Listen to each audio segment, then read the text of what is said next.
Olá, amigos do programa Vale Soluções. Estamos novamente aqui trazendo um assunto super importante, não só para a nossa região, mas também para todo o planeta, que é o da sustentabilidade. O Vale é uma região super rica, importante, e queremos saber como estão as políticas, o desenvolvimento, a conscientização sobre o tema aqui. Ao meu lado, o professor Adilson Peloja, especialista no assunto, que vai nos reportar sobre essas questões. Professor, seja novamente muito bem-vindo aqui. Muito obrigado pelo convite. Muito obrigado pelo convite. Isso é muito bom. Sobre sustentabilidade que iremos falar, é importante nós colocarmos primeiro o conceito, né? Sustentabilidade é uma ação que nós temos na execução de todas as atividades com responsabilidade, com proficiência e com atividade fim. Isso se torna a atividade sustentável. E a nossa região é uma região riquíssima. Riquíssima em termos de indústrias, de desenvolvimento de vida, de acessibilidade. Portanto, a parte voltada para o desenvolvimento sustentável está na nossa porta. E por isso é que nós precisamos lembrar à nossa população, ao nosso povo, às autoridades, aquele povo mais esclarecido, que a sustentabilidade tem que fazer parte do seu dia a dia.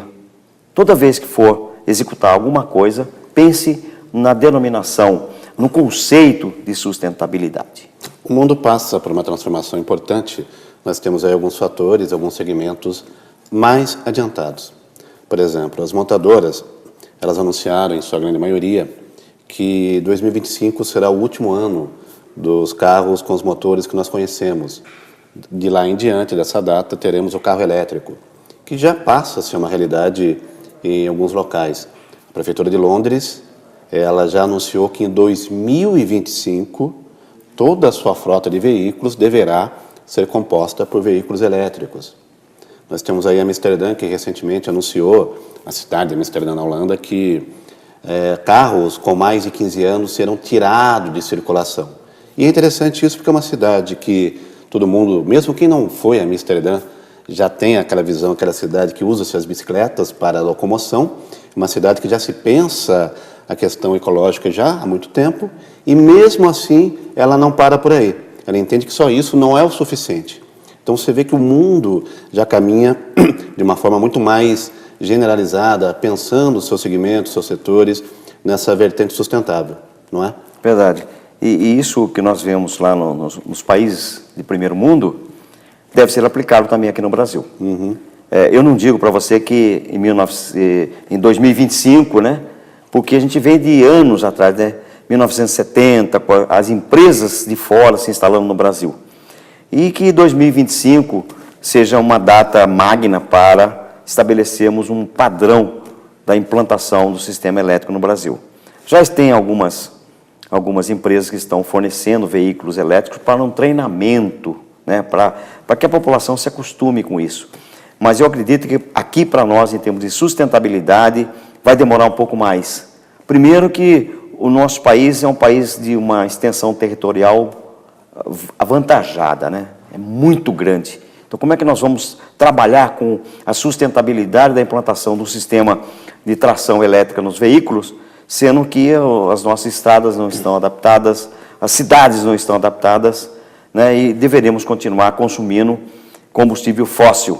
E esse combustível fóssil traz um grave problema, que é o efeito estufa. Então, nós precisamos, deve ser um plano de governo, né, sustentável, estabelecer que toda montadora faça pelo menos um carro elétrico para cada 2 carros movidos a combustível fóssil. Você acha que uma coisa homeopática, digamos assim? Colocando numa escala que vá crescendo em termos de consumo. Exatamente. Para que a própria população, que não está acostumada, né? O Brasil não está acostumado a isso, ele começa a se identificar que o fluxo de veículos nas cidades muda, né? A competência do condutor muda, né? A instrução para dirigir os carros elétricos também muda, não é a mesma do carro movido a combustível fóssil, gasolina, etanol, etc. O etanol não é fóssil, mas é oriundo da natureza. Portanto, tudo isso aí tem que ser remodelado. E a quem compete isso? Compete ao poder público na designação de pessoas competentes, com alta competência acadêmica, voltado para uma coisa chamada sustentabilidade. Mas o conceito ele vai muito do ser humano, é uma coisa que é negligenciada.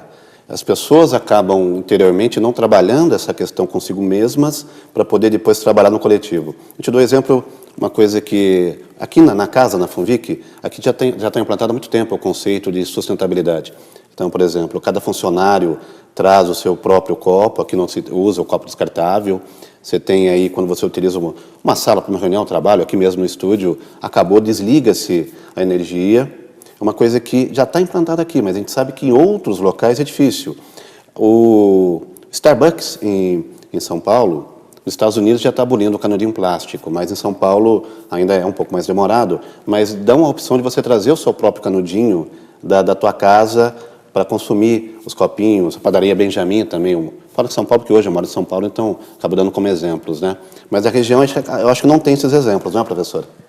Nós tentamos, a priori, né? Em Taubaté, a Câmara Municipal, ela evidenciou a possibilidade de nós abolirmos os canudinhos de polímero, né? Que é o plástico, por novas tecnologias, né? De aço inox e tal. Mas foi rechaçado pela Prefeitura Municipal. Ah, é? Porque, na verdade, Prefeitura Municipal é um pleonasmo, né? Uhum.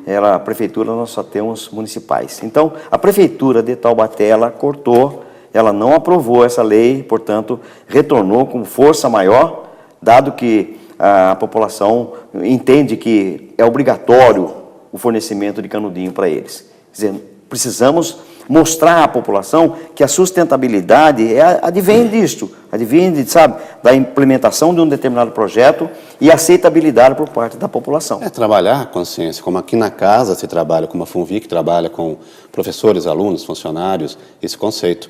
Se você não trabalhar o ser humano, fica difícil, né? Porque as pessoas têm uma ideia muito errada, que o ser humano é algo à parte da natureza. Não, o ser humano é parte da natureza. A gente vai falar um pouco melhor sobre isso no próximo bloco. A gente vai para o nosso primeiro intervalo de hoje do programa Vale Soluções. Voltamos já.